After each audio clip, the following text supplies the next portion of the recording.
Now, thank you so much, ladies and gentlemen, for watching this video, and please welcome back once again to my YouTube channel. Just in case you are here for the first time and you do love politics, I'm just requesting you to kindly support me by subscribing, and also please don't forget to press the notification bell so that you can receive the YouTube notifications automatically every time I upload a video on this channel, because this is actually a platform for all the political activities happening across the country, for the political updates, and also for the best political analysis.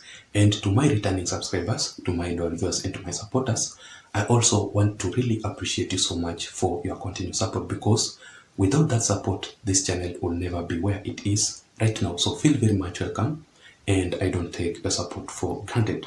Now let us go straight into our critical analysis for today without wasting much time. And yesterday, Raila Amolo Odinga arrived in Parliament to collect his dividends for the year 2022 from the parliamentarian circle, and he was also expected to meet all the Azimio La Umoja Alliance elected senators who he had invited for a lunch session in Parliament.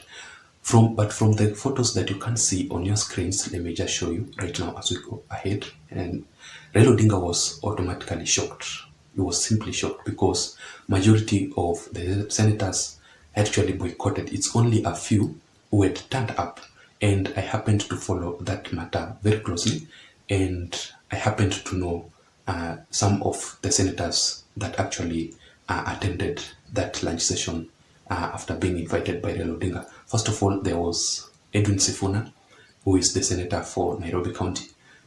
We had Shakila Mohammed, who is actually a nominated senator, and this senator called Issa Juma from Kwale County. And according to the information that I'm getting is that even Raila Amolo Odinga never got to engage with the senators who had turned up. Raila Odinga, because he was too much angry and too much frustrated, he actually left them there, and he went straight to the DCI headquarters to try and rescue Dr. Fred Okengo Matiang'i, who had been detained for more than 5 hours there.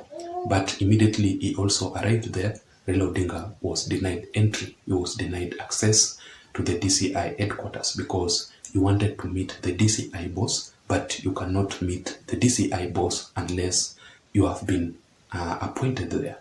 So just look at this video, Raila Odinga complaining there, before we proceed in my analysis. And in my personal consideration, ladies and gentlemen, because all the political activities here in Kenya does not happen out of mere coincidence, I strongly believe that Raila Odinga wanted to meet all these Azimio La Umoja Alliance senators so that he can achieve a certain political objective. And in my personal view, Raila Odinga first of all wanted to meet with these Azimio La Umoja Alliance senators ahead of the well-planned mass actions across the country.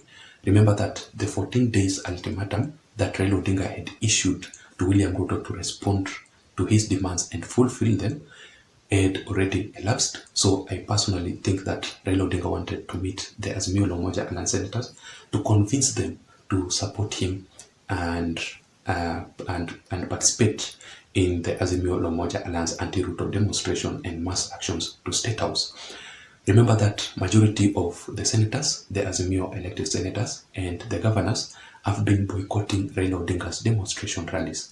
And when Raila Odinga asks them the reasons, they always give a reason of working with William Ruto to initiate the development projects in the regions that they were voted in, because according to them, the election period is over and they must work for the wananchi, they must work for the people who elected them. Secondly, I personally think that Raila Odinga wanted to meet with the Azimio La Umoja Alliance senators to defect more to prevent more defections from the Azimio La Umoja Alliance coalition. I think Raila Odinga is on a move now to protect the leaders that he has remained with after all the leaders or elected leaders have defected to support William Ruto. He must protect the few that have remained in the Azimio La Umoja Alliance so that he can prevent them from defecting.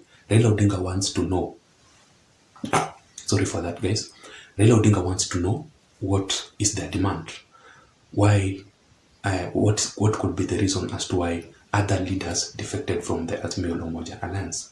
to support William Ruto. So I think Raila Odinga wanted to meet with them during this lunch session so that they can discuss those issues. And thirdly, Raila Odinga wanted to meet with the Azimio la Umoja Alliance senators ahead of the passing of bills in the Senate. Remember that, ladies and gentlemen, currently William Ruto is the one who is controlling the Senate because he has the majority of the senators. That explains how Amason Kingi won to become the Speaker of the Senate. But William Ruto has been amending some bills to be passed, or he had proposed some bills to be passed in the Senate. So I think Raila Odinga wanted to meet his Azimio senator so that they can frustrate William Ruto's pending bills, so that they can oppose each and every bill brought to the Senate by William Ruto, so that they cannot be passed, so that William Ruto cannot amend them. And fourth, I think Raila Odinga wanted to meet with the Azimio la Umoja Alliance senators to discuss their fate in the Azimio la Umoja Alliance. In my personal consideration, ladies and gentlemen, Raila Odinga has been so much focused recently with his own ODM party alone. It seems that he does not care anymore about the Azimio la Umoja Alliance.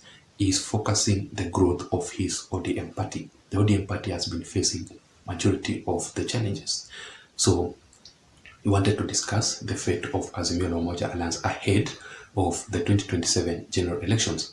Raila Odinga can decide to break the Azimio la Umoja Alliance coalition and decide to build another one, or to come up with another coalition, so that he will use it to run for the presidency in 2027, or use it to endorse somebody else to run for the presidential seat. And finally, I think Raila Odinga wanted to meet with these senators just to determine majority, or how many senators still support him, how many senators are still in Azimio la Umoja Alliance. So for him to know the people who he's still with, then he must invite them for a meeting session.